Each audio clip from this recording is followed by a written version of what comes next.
আমি তাওহিদ আরো একবার আপনাদেরকে স্বাগত জানাচ্ছি তানজানিয়াতে নতুন আরেকটি ট্রাভেল ব্লগে। আজকের এই পর্বটি আমার কাছে একটু স্পেশাল। এর কারণ হচ্ছে আজকে আমি যাচ্ছি গোরনগোরো ক্রেটার দেখার জন্য, যেখানে রয়েছে 25,000 বড় প্রাণী সহ অসংখ্য জীববৈচিত্র্য ইনক্লুডিং বিগ 5। ছোটবেলা থেকে দেখে আসা ন্যাশনাল জিওগ্রাফি কিংবা ডিসকভারি চ্যানেলে সেই আফ্রিকান ওয়াইল্ড লাইফ আজকে আমি নিজের চোখে দেখবো। তো বুঝতেই পারছেন যে কতটা এক্সাইটমেন্ট আমার ভিতরে এখন কাজ করছে।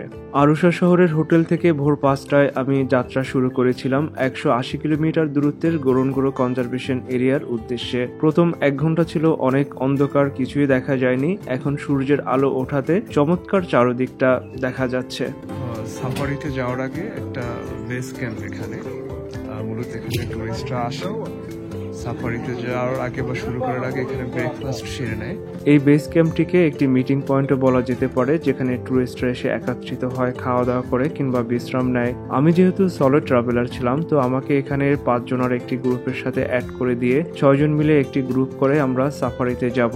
আমার হোটেল থেকে গোরনগোরো সাফারির দূরত্ব ছিল 180 কিলোমিটার, সময় লাগবে মোটামুটি 3 ঘন্টার মতো। তো 1 ঘন্টার মতন সময় পার হয়ে আমি এই বেস ক্যাম্পে এসেছি। তো এমনও অনেক সাফারি আছে যেখানে যেতে 2 দিন বা 3 দিন সময় লাগে। সেই সব পথে এ ধরনের বেস ক্যাম্প থাকে, যেখানে নাইট স্টে করা, বিশ্রাম নেওয়া কিংবা খাওয়া দাওয়ার ব্যবস্থা থাকে।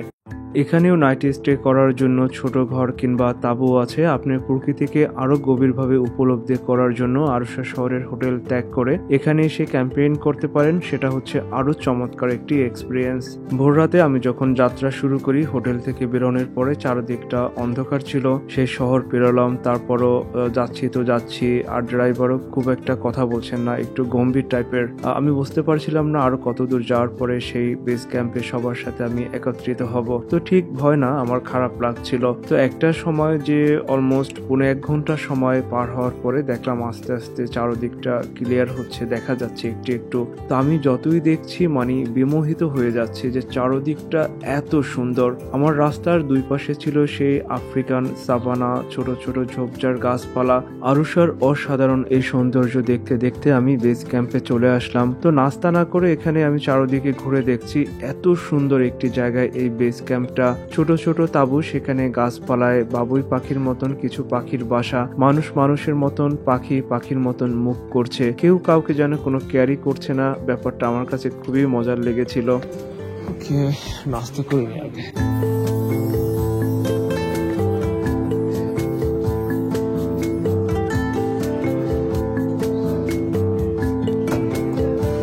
এটা হচ্ছে আফ্রিকান 1 নম্বর কফি আর কি, রিয়েল ফ্রেশ ব্রাউন সুগার। আমি আমার নিজের কফি বানাই নিচ্ছি, জ্যাম জেলি সবকিছু এখানটা আছে। ওকে, আর হচ্ছে টোস্ট, ব্রেড টোস্ট করছে, ডিম অমলেট করছে অন্য পাশে একটা কিচেনে। সো আমি এটাকে আগে একটু কফি খেয়ে নিচ্ছি। সামনে 2টি মেয়ে গল্প করছিল, পরে অবশ্য আমার সাথে ওদের সাথে পরিচয় হয়। একজন ছিল হংকং এর, ও আজকে ওর দেশে ব্যাক করবে, আর একজন ছিল ইন্ডিয়ান তেলেঙ্গানা। আর এইমাত্র যে 2 জন আসলো এরা হচ্ছে রাশান। তো এই 3 জন আমার সাথে একই সাথে সাফারিতে যাবে। নাস্তা শেষ করে আমরা 3 জন গাড়িতে এসে দেখলাম আগে থেকেই 2 জন জাপানিজ ফ্রেন্ড বসে আছে। তো প্রথমে ছিল ইন্ডিয়ান, এরপরে 2 জন জাপানিজ, এরপরে আমি বাংলাদেশি, পরে 2 জন রাশিয়ান। তো টোটাল 6 জনের একটি গ্রুপ তৈরি হয়ে গেল। আমি জানালার পাশের একটা সিট নিলাম ভিডিও এবং ছবি তোলার জন্য। আমাদের ভিতরে শুরুতেই পরিচিত হয়ে নিলাম, খুবই চমৎকার একটি ফ্রেন্ডশিপ তৈরি হয়ে গেল। জাপানিজ ফ্রেন্ড কেনিজি একটা হোয়াটসঅ্যাপ গ্রুপ তৈরি করলেন, যেখানে আমরা কানেক্টেড থাকবো, আমাদের ছবি ভিডিও শেয়ার করব। পরবর্তীতে কে কোথায় ঘুরতে যাচ্ছি, মিলে গেলে আবার একসাথে হব। মজার ট্রাভেল এক্সপিরিয়েন্স, কে কি করছি, ফিউচার প্ল্যান, এই সব নিয়ে চমৎকার একটি গল্প এবং আড্ডা জমে উঠেছিল। আমাদের একবারও মনে হয়নি যে আমরা ফার্স্ট টাইম আজকে মিট হয়েছে। সবাই সবাইকে যেন আগে থেকেই চিনি। তো এক সময় আমরা ক্যাম্প থেকে গোরনগোরো ক্রেটার উদ্দেশ্যে যাত্রা শুরু করলাম।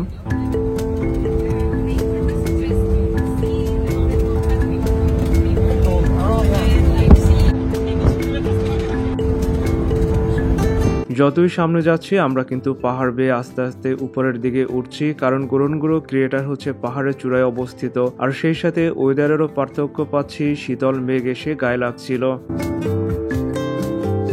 আমরা এখন রয়েছি গুরনগুরো কনজারভেশন এরিয়ার প্রবেশদ্বারে। এখানে সবাইকে একটু যাত্রা বিরতি নিতে হয়, কারণ কিছু ফর্মালিটিস আছে ওগুলি সেরে নিতে হয়, যেটা আমাদের ড্রাইভার ভাই সেরে নিচ্ছেন। এখানে ভিতরে প্রবেশ করার ক্ষেত্রে গাড়ি কিংবা মানুষ নিয়ন্ত্রণ করা হয়, একটা সিরিয়াল আছে সেটা মেনটেন করতে হয়। আপনারা জানেন যে আরুসা হচ্ছে মাউন্ট কিলিম্যানজারোর কোলে অবস্থিত, তো এটি একটি শীতলতম স্থান। যতই মাউন্টেনের দিকে এগোবেন কিংবা শহর ছেড়ে রিমোট এরিয়ায় আসলে শীত একটু বেশি ফিল হবে, আর রাতের বেলায় তাপমাত্রা তো একদম নেমে যায়। ওয়েটিং এর এই সময়টা হাতে চা কিংবা কফি নিয়ে ক্যাফেতে বসে যেতে পারেন, তবে আমার মনে হয় সেটা নিজের প্রতি অবিচার করা হবে, কারণ এত সুন্দর চারদিক সেটা না দেখে যদি ওখানেই বসে থাকেন। পরিচ্ছন্ন এবং প্রশস্ত ওয়াশরুম সহ আদার্স ফ্যাসিলিটিস ছিল এখানে ইন্টারন্যাশনাল ট্যুরিস্টদের জন্য। আমার দুজন ট্যুরমেট রাশা থেকে আসছে, স্টুডেন্ট দুজন, নেক্সট বাংলাদেশে আসবে, আমাকে বললো ঘুরে দেখানোর জন্য। পাহাড়ের উপরে নিচে একটা বড় গিরিখাত আর অনেক বড় বড় গাছ, একদম মনে হয় যে ডিপ ফরেস্ট চারদিকটা। অনেক এক্সাইটেড যে কিছুক্ষণ পরে গুরনগুরো যে কনজারভেশন এরিয়া আছে ওখানটায় যাব।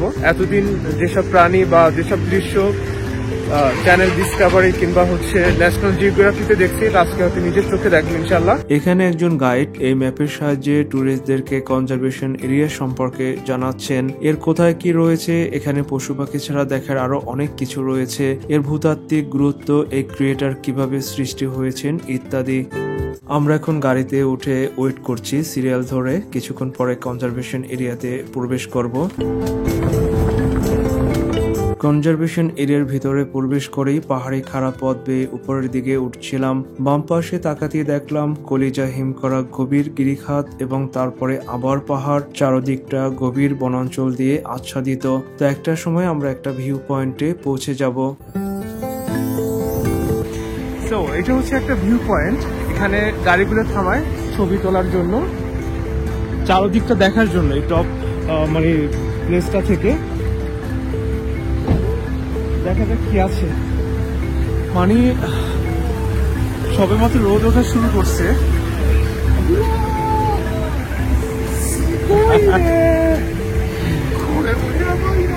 Let's see.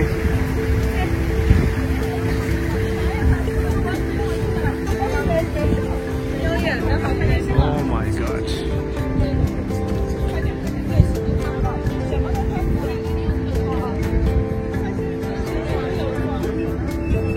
একবার ভিউটা দেখে বাকরুদ্ধ হয়ে যাওয়ার মতন অবস্থা। এই ভিউ পয়েন্ট থেকে গুরনগুরো ক্রিয়েটার ট্যুরিস্টদেরকে দেখানোর জন্য এখানে থামানো হয়। মনে হচ্ছে যেন সব পর্যটকদের একটা মিলন মেলা এখানে। কিছুক্ষণ পরে এরা সবাই ভিন্ন ভিন্ন গাড়িতে করে ক্রিয়েটারে নেমে পড়বে ওয়ার্ল্ড সাফারি এক্সপ্লোর করার জন্য। এই গুরনগুরো ক্রিয়েটার 2.5 মিলিয়ন বছর আগে তৈরি হয়েছিল। বিশাল একটি আগ্নেয়গিরির অগ্নুপাতের সময় এর জ্বালামুখ ধসে তৈরি হয়েছিল এই ক্যালডেরা। পৃথিবীর বৃহত্তম অবিচ্ছিন্ন অখ্যাত 600 মিটার গভীর ফাঁকা ক্যালডেরা বা ক্রিয়েটার এটি। বাংলা ভাষায় এর অর্থ হচ্ছে গর্ত বা কড়াই বলা যেতে পারে। এটি ইউনেস্কো ওয়ার্ল্ড হেরিটেজ। গুরনগুরো ক্রিয়েটার আফ্রিকার 7 ওয়ান্ডার্স এর একটি এবং পৃথিবীর সবচাইতে সুন্দর জায়গার একটি বলে মনে করা হয়। গড়ে প্রতি বছর এখানে 6 থেকে 7 লাখের মতন পর্যটক আসেন। আমরা আবার যাত্রা শুরু করলাম গুরনগুরো ক্রিয়েটারের উদ্দেশ্যে। কখনো পাহাড়ের গা বেয়ে নিচু, কখনো উঁচুতে, এভাবেই আমরা পথ চলছিলাম। যে একটা হাতি দেখলাম, প্রথমেই হচ্ছে একটা হাতির সাথে দেখা হয়ে গেল একা। তো আমি গাইডকে জিজ্ঞেস করলাম, ওরা তো গ্রুপ করে থাকে, ও একা কেন? উনি বললো যে ও একা গ্রুপ থেকে বের হয়ে গেছে, ও একা এরকম নাকি হয় এখানে, ঘুরছে। শুরুতেই আমাদের সাথে বিগ 5 এর একটি এলিফ্যান্টের সাথে দেখা হয়ে গেল। বাকি রইল লায়ন, লিওপার্ড, রাইনো এবং বাফেলো। আসলে এটি হচ্ছে একটি গেম ড্রাইভ, তো এমনও হতে পারে যে বাকি 4টার সাথেই আপনার দেখা হয়ে গেল, বা এমনও হতে পারে যে কোনো একটা না দেখেই ফিরে আসতে হলো। তো আগে থেকে ওইরকম সিওরিটি দেওয়া যায় না, কারণ বিশাল একটি এরিয়া, তো কোনটা সামনে পড়বে কোনটা পড়বে না এটা বোঝা মুশকিল।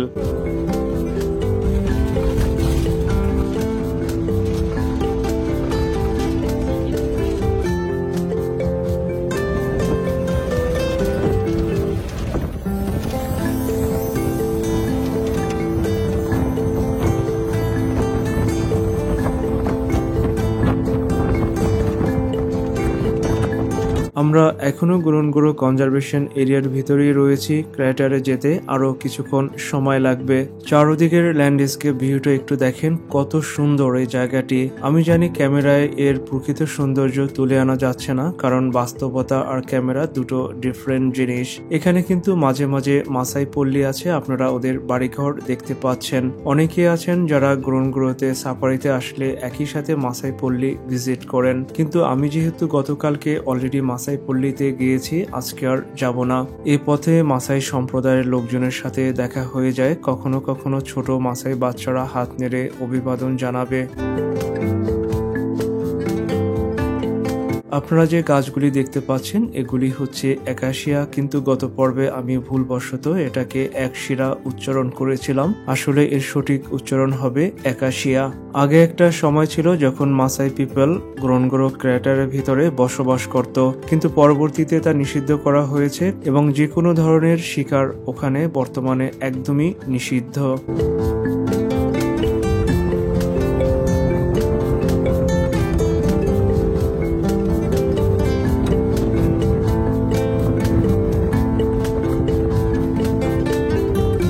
এ পর্যায়ে আমরা আরো একবার পাহাড়ের চূড়ায় এসে থেমে গেলাম। নিচেই হচ্ছে গোরনগোরো ক্রেটার। আমার যেটা ধারণা, ক্রেটারে প্রবেশ করার ক্ষেত্রে পর্যটক এবং গাড়ির সংখ্যা নিয়ন্ত্রণ করা হয়। আমাদের আগের স্লটে যারা ছিল ওরা এখনো আছে, ওরা বের হলেই আমরা নিচে চলে যাব।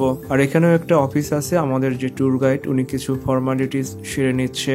আমরা সবাই গাড়ি থেকে নেমে চারদিকটা ঘুরে দেখছি। আপনারা দূরে দেখতে পাচ্ছেন লেক মাগাদি, যেখানে ফ্ল্যামিঙ্গো দেখা যাচ্ছে, গোলাপি কালারের সেই অতি সুন্দর ফ্লেমিঙ্গো। আমার যদি ভুল না হয় তবে আমি হয়তো বাংলাদেশি প্রথম কোনো ট্রাভেল ব্লগার যে আপনাদের সামনে গোরনগোরো ক্রিয়েটার তুলে আনছি।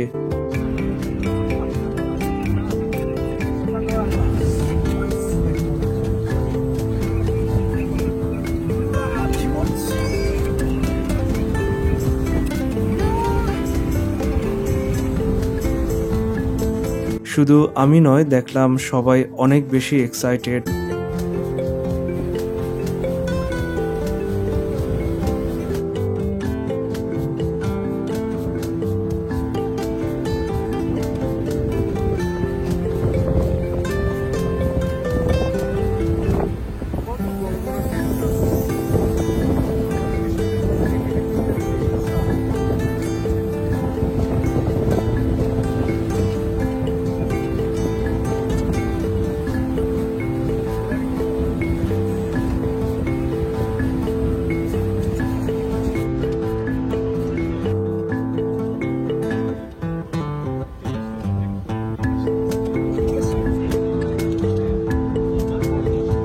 চির সুন্দরের মাঝে এ যেন এক অসাধারণ রোমাঞ্চকর যাত্রা। দুই পাশে যে ঝোপঝাড় দেখতে পাচ্ছেন, এখানে হাজারো পাখির আবাসস্থল। ছোট ছোট গাছে অনেক পাখির বাসা আমরা ঝুলে থাকতে দেখেছি, কিংবা অনেক কিচিরমিচির ডাক শুনতে পেয়েছি। এখানে যদি একটু আপনারা কোনো ঢিল ছুঁড়ে মারেন, যদিও সেটা ঠিক না, জাস্ট বোঝানোর জন্য বলছি, দেখবেন অনেক পাখি একসাথে উড়ে যাচ্ছে। তার মানে প্রচুর পরিমাণে পাখি আছে এখানটায়, যেগুলি এত ছোট ছোট অনেক পাখি যা খালি চোখে দেখা যায় কিন্তু ক্যামেরায় আসে না। ফাইনালি আমরা চলে আসলাম গোরনগোরো ক্রেটারে। চারদিকে সুউচ্চ পাহাড় দিয়ে ঘেরা প্রাকৃতিক দেওয়াল, আর তার মাঝখানে বিশাল এরিয়া জুড়ে এই সমতল ভূমি। সেখানে লেক রয়েছে, ছোট ছোট ঝোপঝাড়, জঙ্গল রয়েছে, পরিপূর্ণ একটি বাস্তুতন্ত্র। আর এখানে এই যে খালি মাঠে দূর থেকে দেখলে হয়তো মনে হবে আমাদের বাংলাদেশের কোনো গ্রামে ফসল তোলার পরে যে গবাদি পশু, গৃহপালিত পশু ঘাস খায়, হয়তো সেরকমই মনে হচ্ছে। কিন্তু না রে ভাই, এগুলি সবগুলি হচ্ছে জংলি জন্তু জানোয়ার। এখানে হচ্ছে ওদের অবাধ বিচরণ, কারণ এটা ওদেরই আবাসস্থল। তো ক্রিয়েটারে নামার পরে প্রথমেই আমাদের সাথে দেখা হলো বাফেলো এবং বেবুনের। তার সামনে খেলা করছিল ইম্পালাদের দল। এখানে আর একটা ব্যাপার হচ্ছে, ইম্পালা কিংবা আরো অনেক পশু পাখি আছে যাদের গায়ের রং হচ্ছে এই ধূসর বর্ণের ঘাস কিংবা মাটির মতো, যার কারণে প্রথম দৃষ্টিতে অনেকগুলি ফাইন্ড আউট হচ্ছিল না, কিংবা ক্যামেরায় পুরোটা দেখা যাচ্ছে না, যেটা আমরা এখানে খালি চোখে অ্যাটলিস্ট দেখতে পাচ্ছি।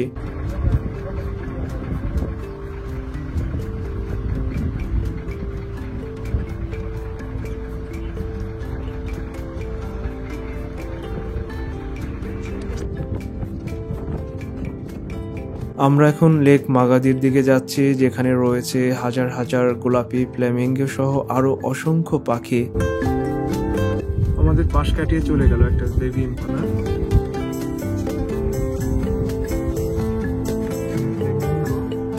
সাদা একটা আর একটা হচ্ছে কালো, দুই ধরনের।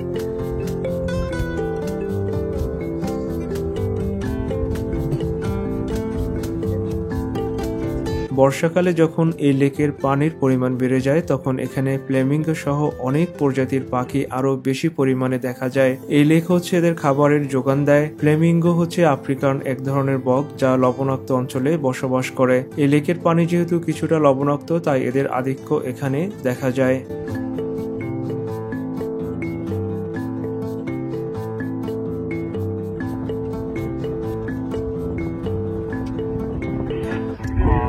বড়িটা দেখা যাচ্ছে না, আর কিছুটা দূর থেকে জানি না ক্যামেরায় কতটুকু আসবে।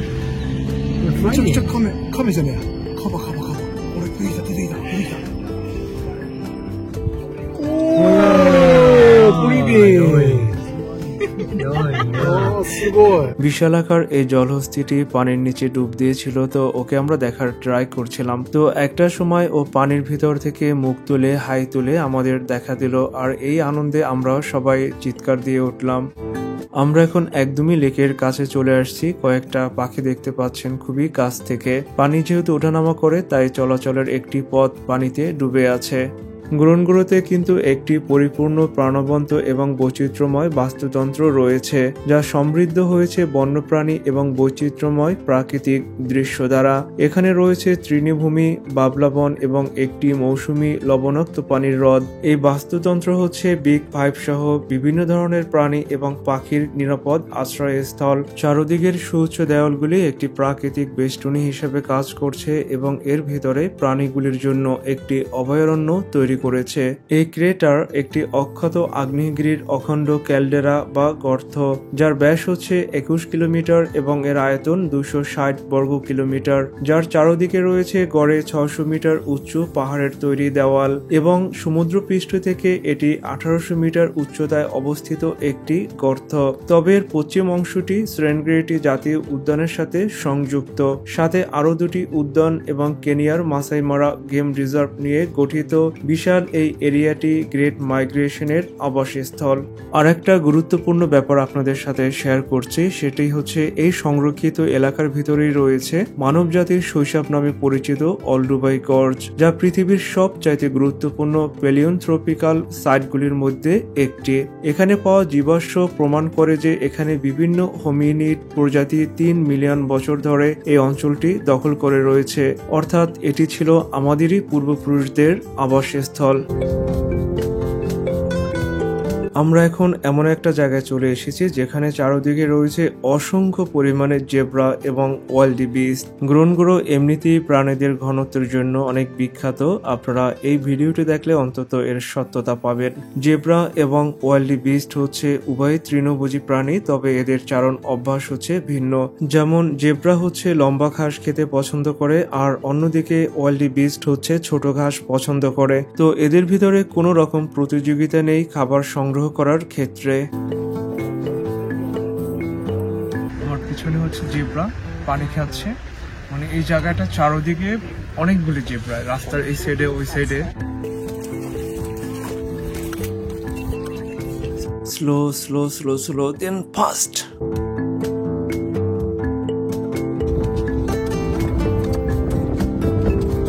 জেব্রা এবং বিস্টের পরে একদম ডান দিকে একটা হায়না দেখা যাচ্ছে, যেটা খালি চোখেই আমরা ক্লিয়ার খুব একটা দেখতে পাচ্ছি না, অনেক দূরে।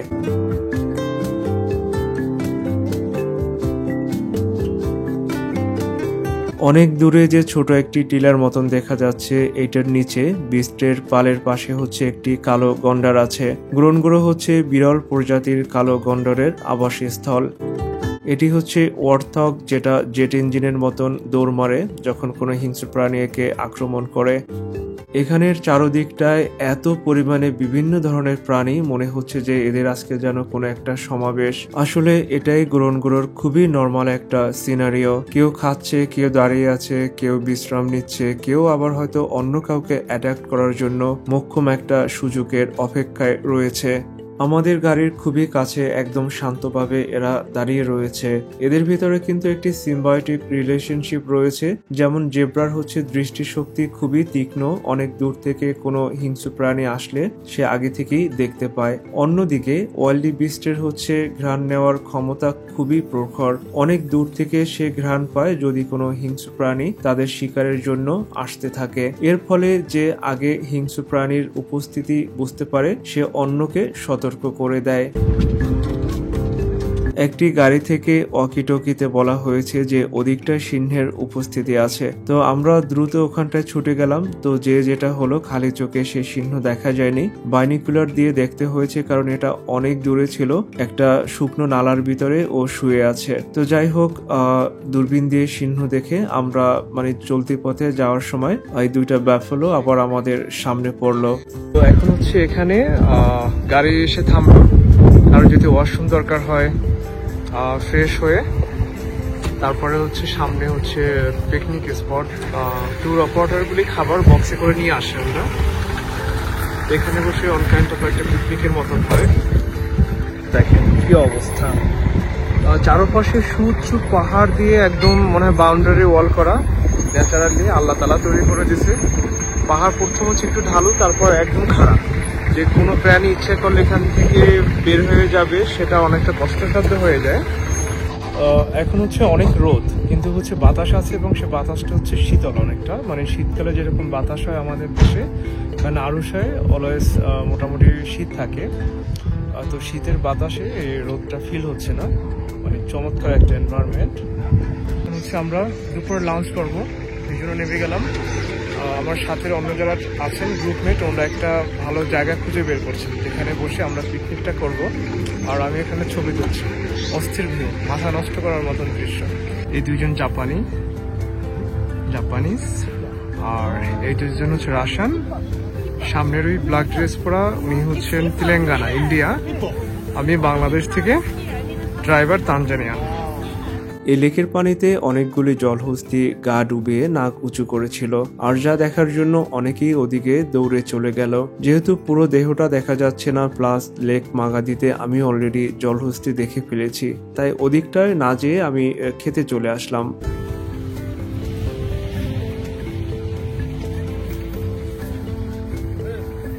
চিকেন, ভেজিটেবলস আর মাটন রাইস আর মাটন পোলাও বলতে পারেন আর কি। আমাদের ড্রাইভার ভাই, সাথে আর একজন ওনার। একটু গাছের শ্যাডো থাকলে ভালো হইতো বা তাঁবু থাকলে ভালো হইতো, কিন্তু এরা নেচারটাকে কখনো নষ্ট করে না, তো তাঁবু বা আর্টিফিশিয়াল কিছু এখানে নেই। পৃথিবীর সেরা সুন্দর জায়গার একটিতে বিভিন্ন দেশের মানুষের সাথে এভাবে একসাথে পিকনিক করার যে অনুভূতি, এটা ব্যক্ত করার নয়, এবং নিঃসন্দেহে এটা আমার লাইফের সেরা একটি স্মৃতি হয়ে থাকবে। বসার একটা টেবিল পেয়েছি, এখন আমি এখানে বসে লাঞ্চ করব।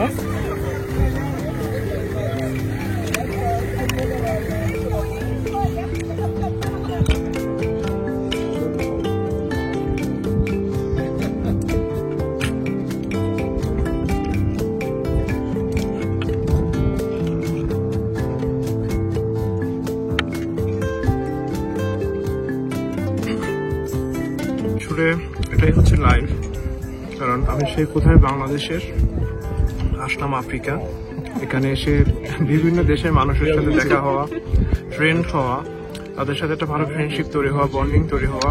অলরেডি আমরা সোশ্যাল যে মিডিয়া আইডি শেয়ার করছি, হোয়াটসঅ্যাপ একটা গ্রুপ ক্রিয়েট করছি নিজেদের ভিতরে কমিউনিকেশন রাখার জন্য।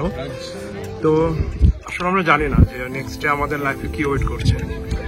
এটা হচ্ছে রিয়েল অ্যাডভেঞ্চার। আমাকে অনেকে জিজ্ঞেস করে যে আপনি কেন একা সলো ট্রাভেল করেন। তো আমি চাই আমার সাথে কেউ ট্রাভেল করুক। তো দেখা যায় আমি যখন আসি অথবা যে জায়গাটা চুজ করি সেটা আমার যারা ফ্রেন্ড সার্কেল বা যারা মোটামুটি ট্রাভেল করে আমার পরিচিত, দেখা যায় সে হয়তো ওখানে যাবে না, বা ওই সময় হয়তো সে বিজি। এখন কারোর জন্য তো আর মানে নিজেকে নিজের ইচ্ছাটাকে বন্ধ করা বা ডিলে করা যাবে না, তাই না? তো দেখা যায় আমি আমার মতন করে বেরিয়ে পড়ি, আর আসার পরে মানে অজানা অপরিচিত মানুষের সাথে এভাবে যে নতুন নতুন বন্ধুত্ব হওয়া, এটাকে আমি অনেক এনজয় করি। আর এটাই হচ্ছে লাইফের রিয়েল অ্যাডভেঞ্চার। সো আমি এটাকে এনজয় করি। তো আজকে হচ্ছে আফ্রিকা, কালকে এশিয়া, পরশু দিন হচ্ছে সাউথ আমেরিকা, এভাবে হয়তো এক একটা জায়গায় এক্সপ্লোর করবো। ওকে, সো ওরা আলাপ করছে যে আমি কি বলছি, কারণ হচ্ছে আমার ভাষা ওরা বোঝে না। তো যাই হোক, লাঞ্চ শেষ করছি। You wanna say something? ধন্যবাদ। একটু বাংলা শিখাচ্ছি আর কি, বাংলাটাকে ছড়াই দিচ্ছি। So you will visit in Bangladesh, right? Yeah, I'm okay. But someday. Okay, and I will help you to moving around. Yeah, thank you so much. And everybody, always welcome to Japan. Thank you so much. Thank you. Enjoy. Thank you. মধ্যাহ্নভোজ সেরে আবার আমরা বেরিয়ে পড়লাম গোরনগোরো ক্রিয়েটারে game ড্রাইভে। শুরুতেই দেখা হয়ে গেল বিশাল একটা মেল অস্ট্রিচের সাথে। দূর থেকে দেখাচ্ছে, যার কারণে কিছুটা হয়তো ছোট মনে হচ্ছে ক্যামেরায়। এই পাখিটা তো একদম রাজকীয় স্টাইলে হেঁটে যাচ্ছে। দূরে রয়েছে ইম্পালা সহ আরো বেশ কিছু প্রাণী, কিন্তু ঘাসের কালারের সাথে বডির কালার মিলে যাওয়ায় খুব ইজিলি ক্যাচ করা যাচ্ছিল না। আর এগুলি হচ্ছে সেই গোলাপি ফ্লেমিঙ্গো। আমরা এখন এই ওয়াইল্ড সাফারি কিংবা গেম ড্রাইভের শেষের দিকে রয়েছি, তাই এক্সিট পয়েন্টের দিকে যাচ্ছি। এখানে বিগ 5-এর 5টাই আমি দেখেছি, তার ভিতরে হাতি এবং বাফেলো আপনাদেরকেও দেখাতে পেরেছি ক্যামেরায়। গন্ডার আমি খালি চোখে দেখতে পেরেছি, কিন্তু ক্যামেরায় আনা যায়নি, কারণ এটা মোটামুটি অনেক দূরে ছিল। আর সিংহ এবং লিওপার্ড দেখার জন্য আমাকে বাইনোকুলার ইউজ করতে হয়েছে, কারণ এটা ছিল আরো বেশি দূরে। আসলে এ ধরনের ভিডিওগ্রাফি করার জন্য দরকার অনেক শক্তিশালী লেন্স যুক্ত ক্যামেরার। সাধারণত অ্যাডভেঞ্চার চ্যানেল কিংবা যারা প্রফেশনাল ইউটিউবার আছেন, ওনারা এইসব জায়গায় ভিডিওগ্রাফি কিংবা ফটোগ্রাফি করার জন্য শক্তিশালী লেন্স ইউজ করেন, যার কারণে এইসব প্রাণীগুলিকে এত কাছ থেকে সুন্দরভাবে দেখা যায়। কিন্তু আমার এ ধরনের কোনো প্রিপারেশন ছিল না। আমি শখের বসে যে নর্মাল ক্যামেরা দিয়ে ব্লগিং করি সেটাই নিয়ে এসেছিলাম। আপনারা যারা পরবর্তীতে এখানে আসবেন, অবশ্যই পাওয়ারফুল লেন্স ইউজ করবেন, সেটা আপনাদের জন্য অনেক চমৎকার হবে। আর আসলে এটি একটি গেম ড্রাইভ, আপনার ভাগ্য সুপ্রসন্ন হলে অনেক প্রাণী খুবই কাছ থেকে দেখতে পারবেন। আর যদি সেটা না হয়, তাহলে দেখা যায় অনেক দূর থেকে, কিংবা এমনও হতে পারে না দেখেই ফিরে আসতে হতে পারে। বিশাল এই এরিয়া জুড়ে তাদের প্রাকৃতিক আবাসস্থল, আমরাই হচ্ছে এখানে বহিরাগত। এটা তাদেরই মর্জি যে কার সাথে দেখা দিবে আর কার সাথে দেখা দিবে না। সে যাই হোক, ফাইনালি আমি যে বিগ 5 দেখতে পেরেছি, এটাই আমার সন্তুষ্ট এবং এখানে আসার সার্থকতা, আমার হ্যাপিনেস। তো আমরা এখন আস্তে আস্তে এক্সিট পয়েন্টের দিকে যাচ্ছিলাম, আর এদিকটা আমার কাছে অন্যান্য দিকের চেয়ে আরো বেশি সুন্দর লাগছিল। ভাই রে ভাই, আমি দেখছিলাম আর চিন্তা করছিলাম যে এত সুন্দর এই জায়গাটা। আমি রিয়েলাইজ করছি যে পৃথিবীর সবচেয়ে সুন্দর জায়গার অন্যতম এটি কেন একটি, এটা মোটেও ওভাররেটেড নয়। এখানে আমি না আসলে, না দেখলে বুঝতেই পারতাম না যে পৃথিবীতে এত সুন্দর কোনো জায়গা আছে। মনে হচ্ছে যেন কোনো 3D অ্যানিমেশন মুভির ভিতর দিয়ে আমি এখন পাস করছি।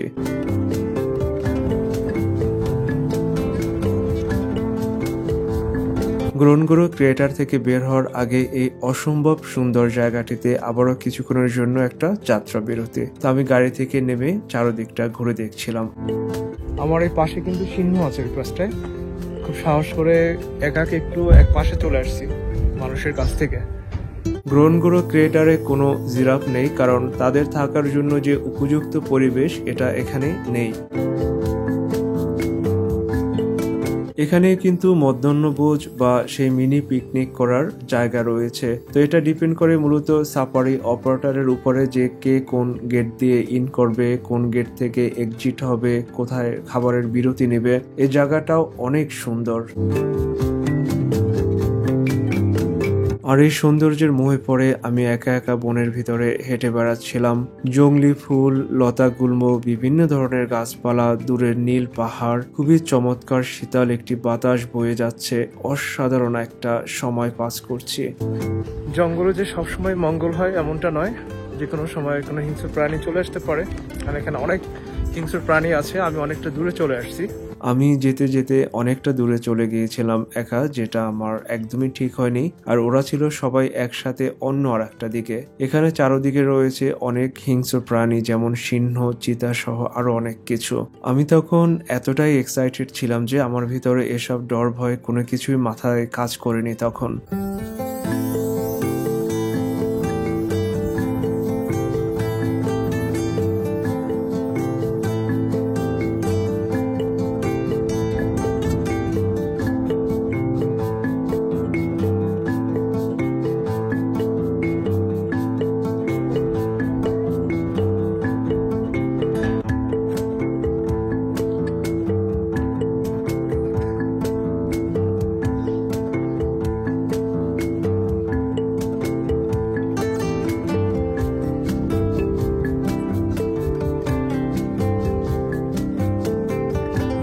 আমি এসে দেখলাম অলরেডি সবাই গাড়িতে বসে আমার জন্য ওয়েট করছে। ওদের এক্সপ্রেশন দেখে মনে হলো যে আর কিছুক্ষণ হলেই হয়তো আমাকে খোঁজার জন্য ওরা নেমে যেত। ফাইনালি আমরা এখন গোরনগোরো ক্রেটার থেকে বের হয়ে যাব।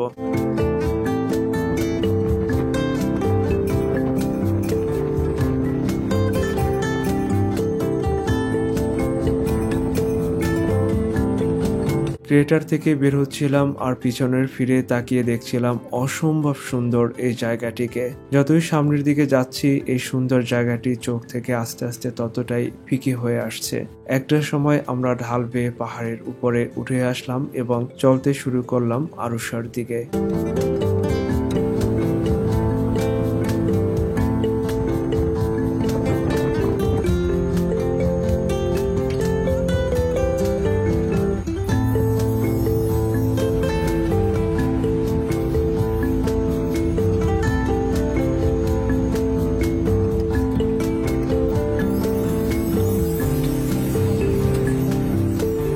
কিছুক্ষণ পরে আমরা পাহাড়ের উপরে এভাবে অল্প সময়ের জন্য আটকা পড়েছিলাম। আসলে তখন গাড়ির অনেক মুভমেন্ট ছিল, বেশ রাশ একটা পরিস্থিতি তৈরি হয়েছিল। তো শেষবারের মতন আমরা সবাই সবার কাছ থেকে বিদায় নিয়ে নিচ্ছিলাম নিজের দেশে ভ্রমণের আমন্ত্রণ জানিয়ে।